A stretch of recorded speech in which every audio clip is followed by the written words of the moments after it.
Hello my किडोज़, कैसे हैं आप सब। So welcome to Arun academy once again.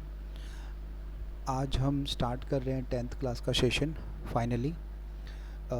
Sorry कि थोड़ा लेट हो रहा है क्योंकि मेरे भी यूपीएससी के एग्ज़ाम बहुत पास आ चुके हैं।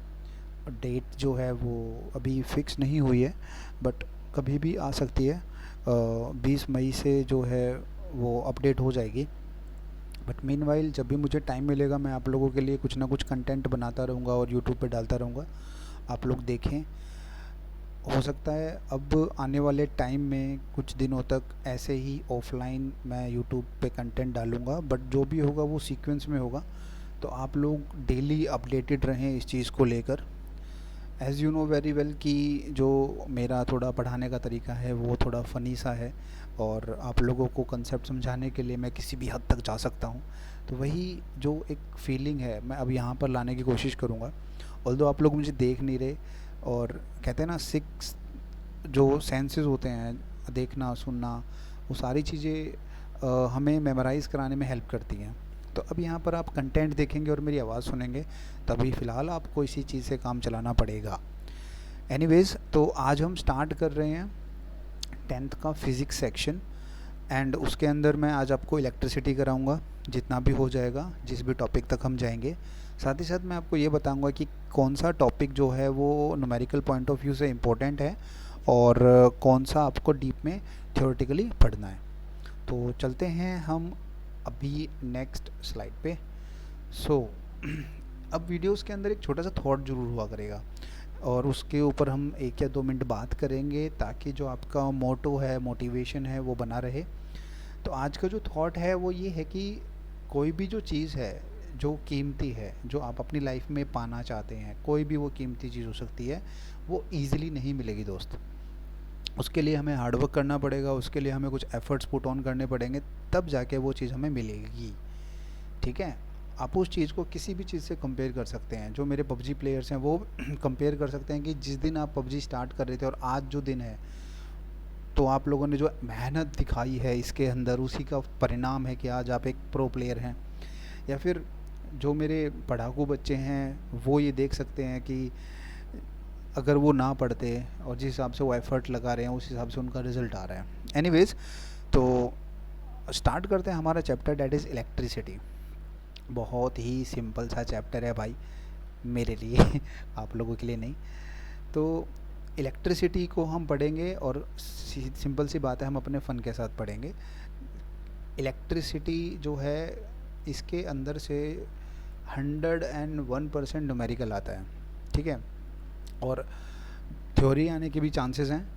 अराउंड 4 to 5 मार्क्स का ये चैप्टर होता है हमारे पेपरों के अंदर। तो इसके अंदर क्या क्या हमें करना है इसके बारे में थोड़ा जान लेते हैं। तो सबसे पहले हम इस कहानी की शुरुआत करेंगे चार्ज से, कि चार्ज क्या होता है, चार्ज आता कहाँ से है बॉडीज़ के अंदर, और कितने प्रकार का चार्ज होता है, चार्ज की यूनिट क्या होती है, चार्ज का सिंबल क्या होता है। ये सारी चीज़ें हम इस एक पर्टिकुलर टॉपिक में पढ़ेंगे। देन हम मूव करेंगे प्रॉपर्टीज़ ऑफ चार्ज की, कि चार्ज की डिफरेंट डिफरेंट क्या क्या प्रॉपर्टीज़ होती हैं, कैसे चार्ज रेपल करता है, कैसे अट्रैक्ट करता है, और एक जो प्रॉपर्टी जो तुम्हें मैं अभी बता देता हूँ, क्वांटाइजेशन ऑफ चार्ज, उस पर थोड़ा सा आपको दिमाग ज़्यादा दौड़ाना है। ठीक है। देन उसके बाद हम पढ़ेंगे मेथड ऑफ चार्जिंग, कि किसी बॉडी को अगर हमें चार्ज बॉडी में कन्वर्ट करना है तो हम उसको कैसे कर सकते हैं। देर आर सेवरल मेथड्स, जैसे कि कंडक्शन, इंडक्शन, सबके बारे में मैं बताऊँगा। देन उसके बाद हम मूव करेंगे व्हाट इज़ इलेक्ट्रिसिटी, चार्जेस को मूव कैसे करते हैं और कैसे चार्ज मूव करके इलेक्ट्रिक करंट में कन्वर्ट होता है। ठीक है। तो वो सब हम बताएंगे। देन उसके बाद हमारे पास इलेक्ट्रिक करंट आएगा। तो बेसिकली आज का जो सेशन रहेगा वो इलेक्ट्रिक करंट तक रहेगा। देन उसके बाद हम इलेक्ट्रिक पोटेंशियल और उसके आगे का चैप्टर अगले सेशन में करेंगे। Okay, then let's start. So सबसे पहले व्हाट इज़ चार्ज। तो देखिए, चार्ज को समझाने से पहले मैं आपको एक बात समझाना चाहता हूँ कि हमारी जो दुनिया है उसके अंदर दो प्रकार की चीज़ें होती हैं, एक होती है लिविंग और एक होती है नॉन लिविंग। और ये दोनों चीज़ों के अंदर एटम्स ज़रूर पाए जाते हैं, चाहे वो लिविंग हो चाहे वो नॉन लिविंग हो। हमारे अंदर लिविंग में जैसे हमारे जो टीथ हैं वो कैल्शियम के बने हैं, हमारी जो बोन्स हैं वो कैल्शियम की बनी हैं, हमारे अंदर आयरन है, और डिफरेंट टाइप के एटम्स हैं। ऑल दो जो मेजॉरिटी है वो हमारे अंदर सेल्स की है।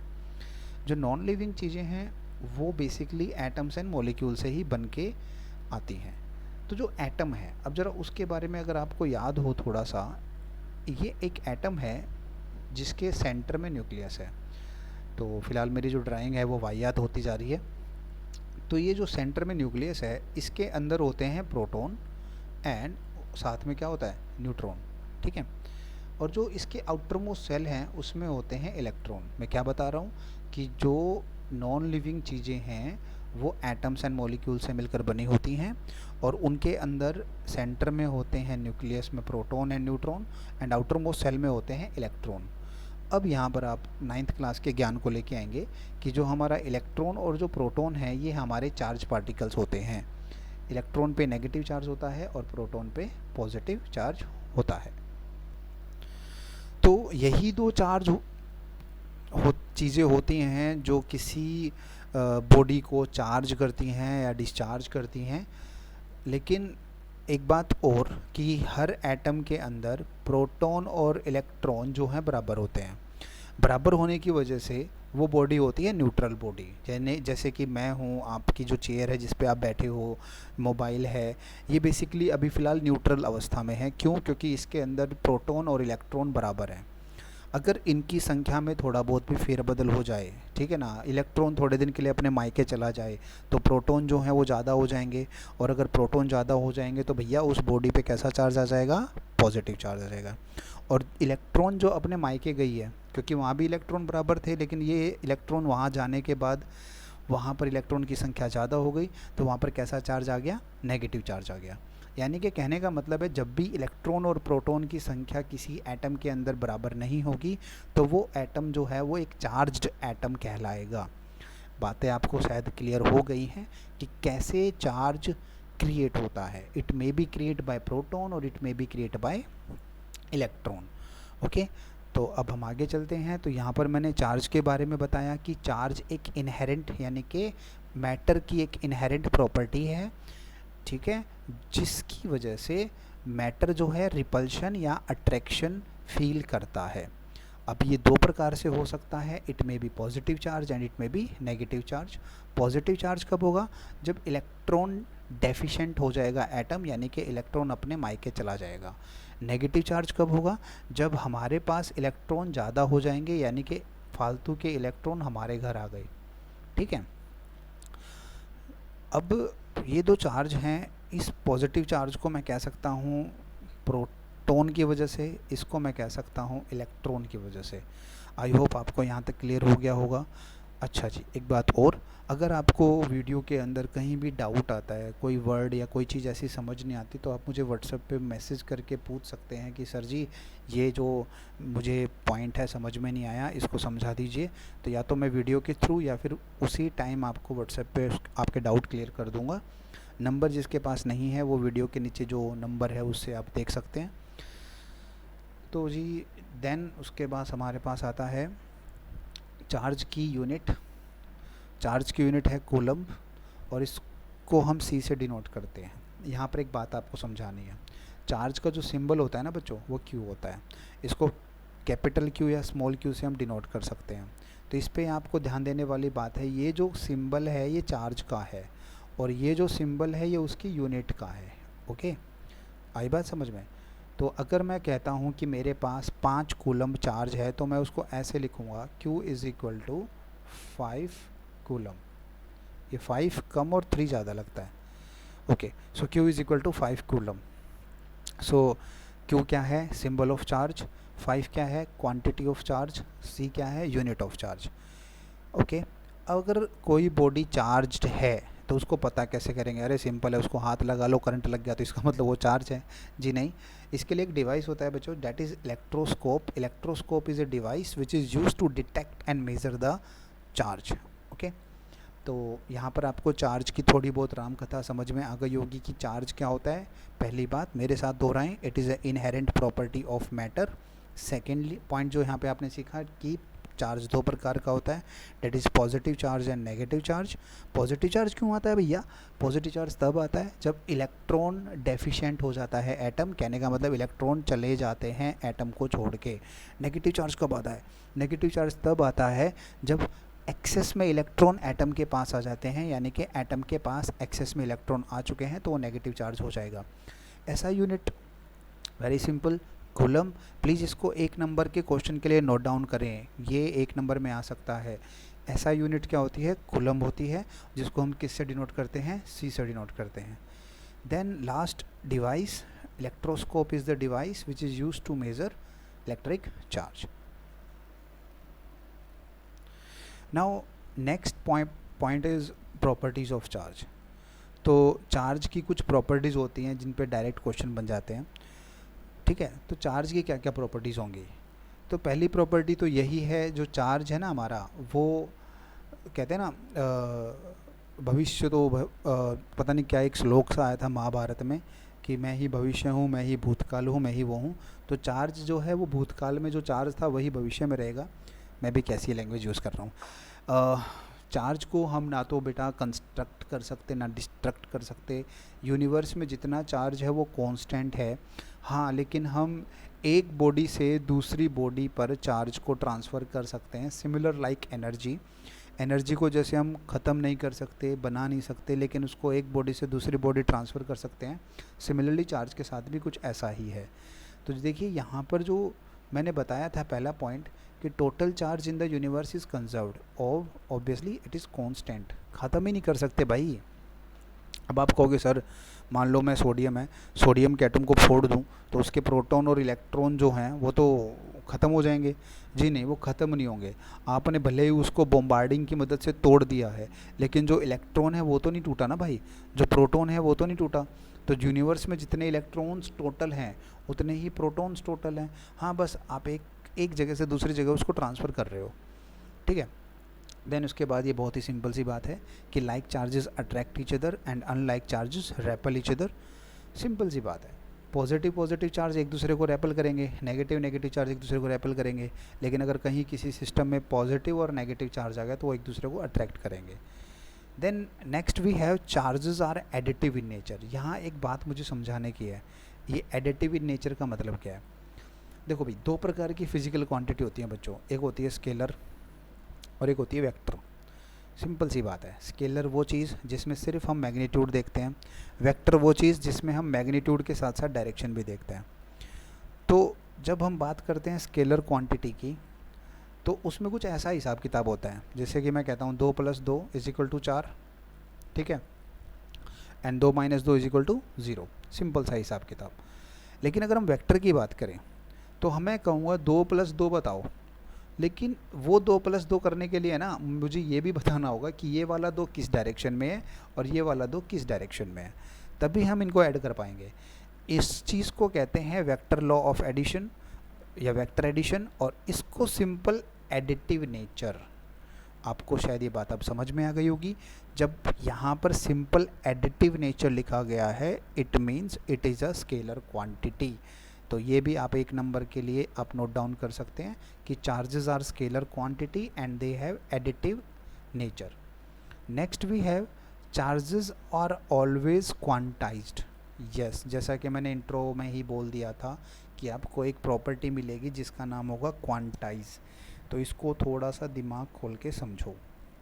अब जैसे कि मैं आपको एक एग्जांपल देता हूँ। आपके पास एक कटोरी है और उस कटोरी के अंदर आपने 10 लड्डू रखे हुए हैं, ठीक है। तो उस पूरी कटोरी में जो है वो 10 लड्डू हैं, ठीक है। आप एक लड्डू पे चार्ज रखते हैं, वो एक ही लड्डू पे रहेगा, फिर चार्ज जो गया दूसरे लड्डू पे, फिर तीसरे पे, फिर चौथे पे, फिर पाँचवें पे, फिर छठे पे। तो मैं तुमसे पूछता हूँ कि तुम्हारी कटोरी में टोटल चार्ज है कितना? तो आप सिंपल क्या करेंगे, आप जो लड्डू हैं उनको गिनेंगे। सर मेरे पास 10 लड्डू थे और एक लड्डू पे 1 यूनिट चार्ज था, तो इसका मतलब मेरे पास टोटल 10 यूनिट चार्ज है, ठीक है। अब तो किसी भी बॉडी में कुछ ऐसा ही होता है।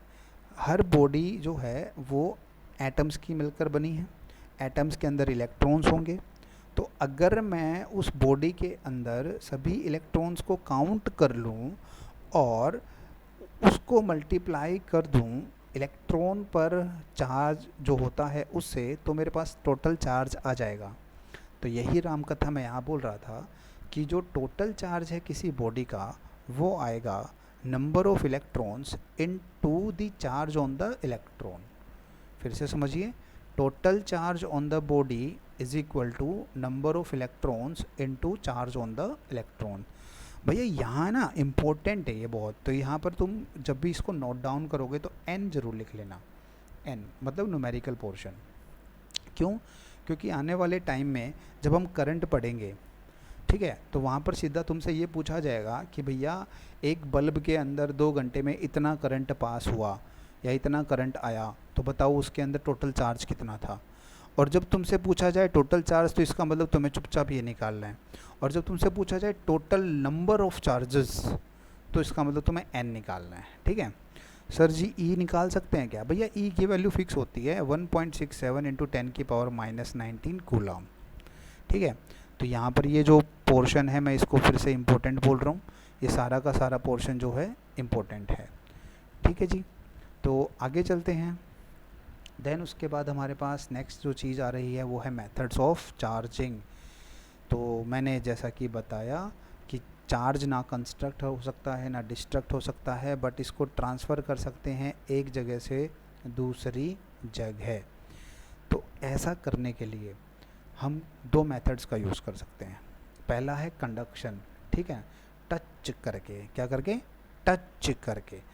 यानी कि अगर मेरे पास चार्ज है, आपने फिल्मों में देखा होगा कि मेरे अंदर करंट है और कोई मुझे टच करेगा तो उसके अंदर भी करंट आ जाएगा, फिर इसको कोई टच करेगा तो इसके अंदर भी करंट आ जाएगा, फिर इसको कोई टच करेगा तो ऐसे से ऐसे करते लाइन जो है लंबी चलती चली जाएगी। तो जो मेथड टच करके चार्जेस को ट्रांसफ़र करे, इस मेथड को कहते हैं conduction method. So this is the method of charging by conduction. इसमें आप देख पा रहे हो कि एक चार्ज बॉडी थी, उसको हम एक न्यूट्रल बॉडी के पास लेके आए, जिसकी वजह से उसके अंदर भी चार्ज जो है ट्रांसफ़र हो गया। लेकिन यहाँ पर बात ध्यान देने वाली क्या है, जितना चार्ज जो है इसके पास अब है, उससे पहले इसके पास ज़्यादा था। यानी कि टोटल अगर 6 चार्जेस हैं तो 3 चार्ज इधर चले गए, 3 चार्ज इसके पास रहे, टोटल चार्ज फिर भी 6 ही रहा। तो इसको कहते हैं by the method of conduction, जिसमें हम टच करके बॉडी को चार्ज करते हैं।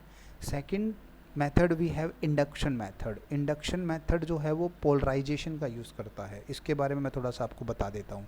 मान लीजिए हमारे पास एक बच्चा है जो कि एक चार्ज रोड लेके खड़ा हुआ है, ठीक है, उसके पास उस रोड के अंदर टोटल पॉजिटिव चार्ज है, सिर्फ पॉजिटिव चार्ज, और वो एक न्यूट्रल बॉडी के पास उस चार्ज रोड को लेके चला गया।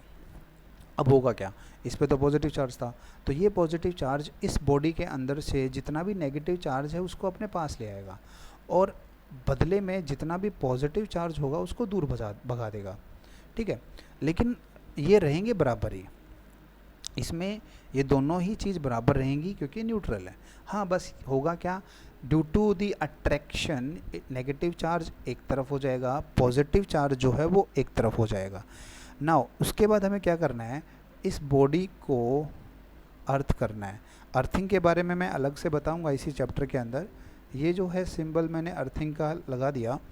अब इससे जो नेगेटिव चार्ज है वो अर्थ हो गया, ठीक है, तो इस बॉडी के अंदर ओवरऑल जो चार्ज बचेगा वो सारा का सारा पॉजिटिव चार्ज बचेगा। यानी कि एक पॉजिटिव चार्ज बॉडी से हमने दूसरी पॉजिटिव चार्ज बॉडी क्रिएट कर ली विदाउट एनी टच, जिसे हम कहते हैं इंडक्शन मेथड। लेकिन सर एक बात समझ में नहीं आई, ये जो अर्थिंग हमने की है इसकी मदद से अर्थिंग पहले तो है क्या, दूसरी बात चार्ज गया कैसे। देखिए, अर्थिंग का मतलब है कि कंडक्टर को अर्थ से कनेक्ट कर देना। अरे सर आप एक और टर्म उठा लाए, कंडक्टर क्या होता है ये भी हम बताएंगे। पहले आप ये समझिए, जो हमारी अर्थ है उसकी कैपेसिटी बहुत ज़्यादा है बेटा चार्ज स्टोर करने की। तो जब भी हम किसी चार्ज बॉडी को अर्थ के साथ कनेक्ट करते हैं तो बाय डिफ़ॉल्ट अर्थ उसमें से चार्ज जो है निकाल लेती है। ठीक है, चार्ज निकल कर कहाँ चला जाएगा, अर्थ के अंदर। तो यहाँ पर हमने नेगेटिव चार्ज को निकाला था तो पूरी बॉडी पर पॉजिटिव चार्ज बच गया। ये बात समझ में आई। अब यहाँ पर एक सवाल उठता है कि सर आपने पॉजिटिव की तरफ क्यों नहीं कनेक्ट किया, सिर्फ आपने नेगेटिव को क्यों नहीं कनेक्ट किया। तो इसके बारे में मैं आपको एक बात बता देता हूँ, इसके बारे में मैं आपको यहाँ भी समझाऊँगा। देखिए, जो एटम होता है वो इस प्रकार से होता है। एटम के अंदर जो ये न्यूक्लियस है, इसमें जो प्रोटॉन और न्यूट्रॉन है ये स्ट्रॉन्ग न्यूक्लियर फोर्स से बंधे होते हैं, और जो इलेक्ट्रॉन है ये वीक इलेक्ट्रोस्टैटिक फोर्स से बंधे होते हैं। क्या बोल गए सर? फिर से समझाता हूँ। जो हमारा एटम है उसके अंदर जो न्यूक्लियस है वो स्ट्रॉन्ग न्यूक्लियर फोर्स से बंधा होता है, और जो इलेक्ट्रॉन है वो वीक इलेक्ट्रोस्टैटिक फोर्स से बंधा होता है। तो इसका मतलब इलेक्ट्रॉन को निकालना बहुत ईजी है, सही पकड़े है ना। और उसके बाद प्रोटॉन को निकालना थोड़ा डिफ़िकल्ट है, क्योंकि भैया इसको तोड़ने के लिए हमें ज़्यादा एनर्जी चाहिए, ठीक है। तो इलेक्ट्रॉन को हम इजीली निकाल सकते हैं, प्रोटॉन को निकालने में दम लगेगा, तो इसलिए इलेक्ट्रॉन जो है वो इजीली एक जगह से दूसरी जगह ट्रांसफ़र हो सकते हैं। बात समझ में आ गई कि क्यों यहाँ पर मैंने कहा कि मैं यहाँ पर इलेक्ट्रॉन की तरफ अर्थिंग करूँगा, प्रोटॉन की तरफ अर्थिंग नहीं करूँगा। ओके गाइस, आई होप आपको ये बात समझ में आ गई है। तो अब हम आगे चल रहे हैं, व्हाट इज़ इलेक्ट्रिसिटी। तो देखिए, अब तक हमने चार्ज को समझ लिया है कि चार्ज क्या होता है। तो अब बात करते हैं इलेक्ट्रिसिटी की। तो इससे पहले मैं आपको दो बातें बताना चाहता हूँ। जब भगवान ने मटेरियल बनाया तो दो प्रकार का बनाया, एक बनाया कंडक्टर, एक बनाया इंसुलेटर, और एक ऑब्वियसली इनके बीच का, डेट इज़ सेमी कंडक्टर। तो जब बात कंडक्टर की करते हैं तो कंडक्टर ऐसे मटेरियल होते हैं जिसमें चार्ज जो हैं वो ईजिली एक जगह से दूसरी जगह जा सकते हैं। ऑल दो इसके पीछे अच्छी खासी फिजिक्स है, बैंड थ्योरी है, वो हम हायर क्लासेस में देखेंगे। इंसुलेटर वो चीज़ें होती हैं जिनके अंदर से इलेक्ट्रॉन ईजिली पास नहीं हो सकते, या फिर यूँ कहें कि उनके अंदर जो रुकावट है वो ज़्यादा है, और उस रुकावट को हम आने वाले टाइम में पढ़ेंगे रेजिस्टेंस। तो कह सकते हैं कि कंडक्टर के अंदर रेजिस्टेंस कम है और इंसुलेटर के अंदर रेजिस्टेंस ज़्यादा है, रुकावट ज़्यादा है। तो कंडक्टर और इंसुलेटर मैंने यहाँ पर बता दिया। तो इसका मतलब मैं अगर एक कंडक्टर ले लूँ, दिस इज़ अ कंडक्टर, ठीक है, और ये क्योंकि एटम्स का मिलके बना है, तो अगर एटम्स हैं तो इसके अंदर क्या होंगे? इलेक्ट्रॉन्स होंगे। तो ये जो डॉट मैं दिखा रहा हूँ, these are electrons, okay, these are electrons. तो इसको भी मैंने वायर से नहीं कनेक्ट कर रखा, ये ऐसे ही पड़ा है। ये जैसे हमारे घर में कोई डंडा पड़ा रहता है लोहे का, वैसे ही ये पड़ा हुआ है। मैं इसको टच करूँगा तो ये करंट नहीं मारेगा, लेकिन क्योंकि इसमें चार्ज पार्टिकल्स हैं तो इसे करंट मारना चाहिए था, लेकिन फिर भी इसने करंट नहीं मारा। इसका कारण ये है कि पर्टिकुलर टाइम पे अगर ये चार्ज इस डायरेक्शन में है तो कहीं ना कहीं ऐसा चार्ज होगा जो इस डायरेक्शन में मूव कर रहा होगा। अगर ये चार्ज इस डायरेक्शन में मूव कर रहा है तो एक चार्ज ऐसा भी होगा जो इस डायरेक्शन में मूव कर रहा होगा। तो ओवरऑल टोटल जो चार्ज मूव करता है जिग-जैग मूवमेंट से, ये इसका इफ़ेक्ट ये वाला कैंसिल कर देगा, इसका इफ़ेक्ट ये वाला कैंसिल कर देगा। तो नेट मूवमेंट कह लो या नेट इलेक्ट्रिक करंट कह लो, वो क्या रहेगा? ज़ीरो। क्यों? क्योंकि ये सारे चार्जेस अलग अलग डायरेक्शंस में मूव कर रहे हैं और एक दूसरे का जो इफ़ेक्ट है उसको कैंसिल आउट कर रहे हैं, तो इसमें कोई करंट नहीं होगा। अगर मैं किसी तरह से इन चार्जेस को एक ही डायरेक्शन में मूव करा दूं तो फिर इस कंडक्टर के अंदर करंट पैदा हो जाएगा। तो देखिए, इसको मूव कराने के लिए मैं क्या करूँगा। तो यहाँ पर पहले तो हमने ये देख लिया कि इलेक्ट्रिसिटी क्या होती है। इलेक्ट्रिसिटी बेसिकली एक एनर्जी है जिससे कि हम सब डिवाइसेस को ऑन मतलब चलाते हैं। आपको पता ही होगा कौन कौन से डिवाइसेस हैं। तो मैं अपने मेन मुद्दे पे आता हूँ, डेट इज़ इलेक्ट्रिक करंट। तो यहाँ पर मैं वही बात बताना चाह रहा था कि जब तक इलेक्ट्रिक चार्ज जो है एक डायरेक्शन में मूव नहीं करेगा तब तक करंट पैदा नहीं होगा। तो इसको समझने के लिए फिर से हम अपने उसी टॉपिक पे आते हैं। तो मैं फिर से एक कंडक्टर लेता हूँ, ओके, ये मैंने कंडक्टर ले लिया और यहाँ पर मैंने ये सारे इलेक्ट्रॉन्स ले लिए। these are the electrons. Now if I want to move them in one direction, in a particular direction, then I have to connect the conductor with the battery. This is the symbol of battery. Okay, इसमें ये जो बड़ी line है ये positive पोल को show करती है और ये जो छोटी लाइन है ये नेगेटिव पोल को शो करती है। मीन्स यहाँ पर जो चार्ज है वो पॉजिटिव है और यहाँ पर जो चार्ज है वो इस एंड पे नेगेटिव है। अगर आपको यहाँ से समझ ना आ रहा हो तो जो आपके घरों के अंदर इन्वर्टर की जो बैटरी होती है आप उसको आज ही जाके देख सकते हैं। एक जगह आपको प्लस लिखा होगा और एक जगह माइनस लिखा होगा, और फिर उसको कनेक्ट आपने कर रखा होगा आपके इन्वर्टर से, जो कि चार्जिंग और डिस्चार्जिंग का काम करता है। ठीक है, तो आपको बहुत ही ईजिली समझ में आ जाएगा कि हाँ यार ये तो सही कह रहे थे कि एक तरफ प्लस है और एक तरफ माइनस है। ये प्लस हुआ, ये माइनस हुआ, ये कैसे हुआ, ये हम बताएंगे आपको इलेक्ट्रिक पोटेंशियल वाली स्लाइड के अंदर कि कैसे इलेक्ट्रिक पोटेंशियल जनरेट होता है। बस मैं अभी आपको ये बताना चाहता हूँ कि कैसे इलेक्ट्रिक करंट यहाँ पर आया, हाउ इलेक्ट्रिक करंट जनरेट। तो मेन मोटो क्या था, हमें इन सभी इलेक्ट्रॉन्स को एक डायरेक्शन में मूव कराना था। तो हुआ क्या, जैसे ही मैंने इसको कनेक्ट किया पॉजिटिव प्लेट के साथ इधर, और सर्किट जैसे ही कंप्लीट हुई, सभी इलेक्ट्रॉन्स गाना गाते हुए प्लस की तरफ भागे। ठीक है, और ऑब्वियसली जो मेरे पुराने बच्चे हैं वो जानते होंगे कौन सा गाना गाएगा इलेक्ट्रॉन, जब भी मैं पॉजिटिव देखूं मेरा दिल दीवाना बोले होले होले होले। तो इस तरह से ये पॉजिटिव पोल की तरफ भागे, और जैसे ही ये सब पॉजिटिव पोल की तरफ भागे इसके अपोजिट डायरेक्शन में जनरेट हुआ करंट। जैसे ही ये सारे इधर भागे इसके अपोजिट डायरेक्शन में जनरेट हुआ करंट। तो ये आपको याद रखना है कि इलेक्ट्रॉन के अपोजिट डायरेक्शन में, देखिए नेगेटिव चार्ज के अपोजिट डायरेक्शन में पैदा होता है करंट, और पॉजिटिव चार्ज की सेम डायरेक्शन में पैदा होता है करंट। ठीक है, लेकिन फिर भी हम हमेशा नेगेटिव चार्ज को ही लेके चलेंगे। क्यों लेके चलेंगे इसका कारण मैं ऑलरेडी बता चुका हूँ। देन अब इसके बाद हम थोड़ी मैथमेटिकल टर्म्स पढ़ लेते हैं इलेक्ट्रिक करंट के बारे में, जैसे कि इलेक्ट्रिक करंट का सिंबल क्या होता है, डेट इज़ आई, और ये है scientific definition of electric current, और इसको आप याद भी रखेंगे। It is the rate of law of electric charge, यानी कि चार्ज जो है वो कितने स्पीड से, कितने रेट से एक जगह से दूसरी जगह जा रहा है। अच्छा, इस रेट वर्ड को थोड़ा सा ध्यान से समझते हैं। रेट का मतलब, जब भी रेट आपको दिखे इसका मतलब हम उसे टाइम से डिवाइड कर रहे हैं। ठीक है ना, जैसे कि स्पीड की डेफिनेशन होती है rate, change of rate of distance with respect of time, या rate of change of distance with respect of time. तो जब भी रेट की बात आएगी मतलब हमें टाइम से डिवाइड कर रहे हैं। तो इलेक्ट्रिक चार्ज एक जगह से दूसरी जगह जा रहा था और कितने टाइम में जा रहा था वो हमारा क्या कहलाएगा, इलेक्ट्रिक करंट कहलाएगा। तो ये अगेन एक और न्यूमेरिकल बेस्ड टॉपिक बन गया है। So I is equal to Q upon T.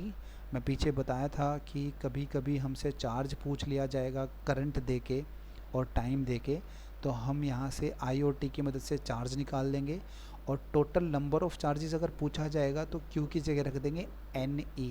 तो जो हमारा फॉर्मूला बनेगा वो बनेगा I is equal to N into E upon में T। तो मैं आपको अभी एक न्यूमेरिकल दे रहा हूँ, आप पहले इसको सुने और लिखें अपनी नोटबुक में, और अगर आप सॉल्व करना चाहते हैं तो अभी पॉज करके इसको सॉल्व कर सकते हैं। So the numerical is, what is the amount of charge when 2 ampere of current is passed through a lamp for 20 minutes. 2 ampere of current passed through a lamp for 20 minutes. तो guys यहाँ जब आप numerical solve करेंगे तो मैंने Q पूछा है, I जो है वो एम्पियर में दिया है, T जो है मैंने मिनट्स में दिया है। So you have to know that हमें स्टैंडर्ड यूनिट्स में उनको कन्वर्ट करना पड़ेगा। टाइम की जो स्टैंडर्ड यूनिट होती है वो सेकंड होती है। तो अगर आप पोज करके सवाल कर रहे थे और आपने Q अपॉन 20 ही लेके गए हो तो आपका सवाल गलत हो जाएगा। आपको 20 इंटू 60 करना है ताकि जो आपका टाइम है वो स्टैंडर्ड यूनिट में आ सके। इससे आप Q निकाल लेंगे। अगर Q से हमें N निकालना है तो E की वैल्यू रख देंगे जो हमने पीछे देखी थी, डेट इज़ 1.6 इंटू 10 की power minus 19। Okay guys, this is a scalar quantity. Again current एक स्केलर क्वांटिटी है, और स्केलर क्वांटिटी क्या होती है ये आप लोगों को पता ही है। देन उसके बाद SI यूनिट जो है कूलम पर सेकंड होती है। एक यूनिट तो ये है जिसे मैं फार्मूला बेस्ड यूनिट कहूँगा। क्यों? क्योंकि Q अपॉन T इसका फार्मूला था, इसे मैं फार्मूला बेस्ड यूनिट कहूँगा। और एक यूनिट होती है एम्पियर, और स्टैंडर्ड यूनिट हम इसी को मानते हैं और इसी के अंदर इसको कैलकुलेट करते हैं। It is measured by a device called ammeter. Very good. देखिए एमीटर एक डिवाइस है जो कि किसी चीज़ के अंदर कितना करंट फ्लो कर रहा है उसको मेज़र करने के काम आता है। एमीटर सर्किट के अंदर कहाँ लगता है, ये क्वेश्चन हमसे पूछ लिया जा सकता है। एमीटर के बाद एक मिली एमीटर होता है जो छोटे करंट को नापने के काम आता है। एक माइक्रो एमीटर होता है, और आपने शायद देखा भी होगा जो बच्चे मोबाइल शॉप के अंदर कभी गए हों ठीक करवाने, तो उनके पास एक डिवाइस होता है येलो सा, और वहाँ से 2 वायर निकाले होते हैं और वो हमारे मोबाइल के अलग अलग सर्किट्स पे इसको टच करते हैं जिससे कि कुछ रीडिंग्स आती है। दिस इज़ माइक्रो एमीटर, ठीक है। और जो उसके अंदर वो चक्कर सा होता है जिसको घुमाते हैं कटड़ कटड़ कटड़, वो वोल्टेज सेट करते हैं डिफरेंट डिफरेंट वोल्टेज पे। वो देखते हैं कि जो डिवाइस की सर्किट है वो काम कर रही है नहीं कर रही। ओके गाइस, तो आई होप आपको एमीटर समझ में आ गया होगा, मिली एमीटर, माइक्रोमीटर ये समझ में आ गया होगा। मैंने डायरेक्शन के बारे में ऑलरेडी पहले ही बता दिया है कि इलेक्ट्रॉन के अपोजिट फ्लो करता है करंट, और जो आपके प्रोटॉन है उसकी सेम डायरेक्शन में फ़्लो करता है। और ये तभी फ्लो करेगा जब पोटेंशियल डिफरेंस आएगा अक्रॉस दी कंडक्टर, और क्यों आएगा, कैसे आएगा, इसके बारे में हम अभी बात करेंगे।